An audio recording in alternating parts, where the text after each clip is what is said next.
नौकरी करना है ना जी, तो गाँव में रहना पड़ेगा। ये बात हम नहीं कह रहे, ये बात कह रहे हैं शिक्षा विभाग के अपर मुख्य सचिव के पाठक। के पाठक जो प्रायः हमेशा किसी न किसी कारणवश चर्चा में रहते हैं और चर्चा में रहें भी क्यों ना। बिहार की बदहाल शिक्षा व्यवस्था को सुधारने का श्रेय जो है वर्तमान में उन्हें ही दिया जा रहा है और एक तरह से बिहार में शिक्षकों को एक तरह से स्फूर्त बनाने का काम जो है, बिल्कुल एक तरह से टू द पॉइंट बनाने का काम जो है वो के पाठक बखूबी सँभाल रहे हैं। के पाठक ने कहा कि ज़्यादातर शिक्षक जो हैं उन्हें गाँव में ही नियुक्त किया जा रहा है और उन्हें शहर मिलेगा भी नहीं, इस बात को समझ लें।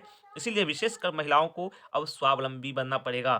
शिक्षा विभाग के अपर मुख्य सचिव ने कहा कि एक तरह से जो शिक्षक प्रशिक्षण ले रहे हैं, वो उन्हें जो है एक तरह से मोटिवेशन दिया और वो वहाँ पे सर्किट हाउस किशनगंज पहुँचे थे और डायट में प्रशिक्षण ले रहे शिक्षकों व दूसरे चरण के बीपीएससी पास शिक्षकों को कई टिप्स दिए। एक तरह से कुछ महत्वपूर्ण टिप्स दिए उन्होंने।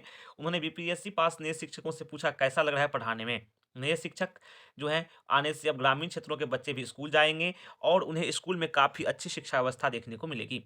पाठक ने कहा कि ज़्यादातर शिक्षक को गाँव में नियुक्त किया जा रहा है, शहर तो मिलेगा नहीं, लेकिन आपको गाँव की शिक्षा व्यवस्था को सुधारना है।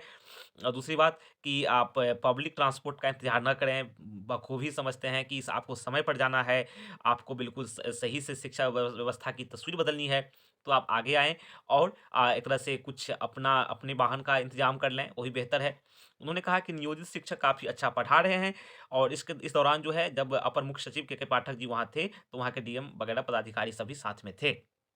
और जो दूसरे चरण के बाद तीसरे और चौथे चरण में बीपीएससी से शिक्षकों का चयन किया जाएगा। अगस्त माह में ये प्रक्रिया हो सकती है और कोई भी बच्चा ज़मीन पर नहीं बैठेगा। उन्होंने बहुत बड़ी बात कही। उन्होंने कहा कि स्कूलों में कोई बच्चा ज़मीन पर नहीं बैठेगा। बेंच डेस्क की पर्याप्त व्यवस्था की जा रही है। संभवतः 1 अप्रैल से कोई बच्चा ज़मीन पर नहीं बैठेगा। उन्होंने कहा इंफ्रास्ट्रक्चर के लिए 20 करोड़ रुपया जो है वो आवंटित किया गया है। उस पर्टिकुलर जिले को और भी जिले को आवंटित किए गए हैं। डायट में बनेगा स्टूडियो उधर का जो भी है उधर क्या-क्या होगा, कई विद्यालयों का उन्होंने निरीक्षण किया। तो विशेषकर सारांश वही है कि के पाठक जो हैं उन्होंने साफ कहा है कि आपको एक तरह से मुख्य ज़िम्मेदारी दी गई है शिक्षा व्यवस्था की तस्वीर बदलने की और शिक्षा व्यवस्था किसी भी देश का, किसी भी राज्य के लिए, किसी भी शहर के लिए, कस्बे के लिए एक आधार स्तंभ होता है।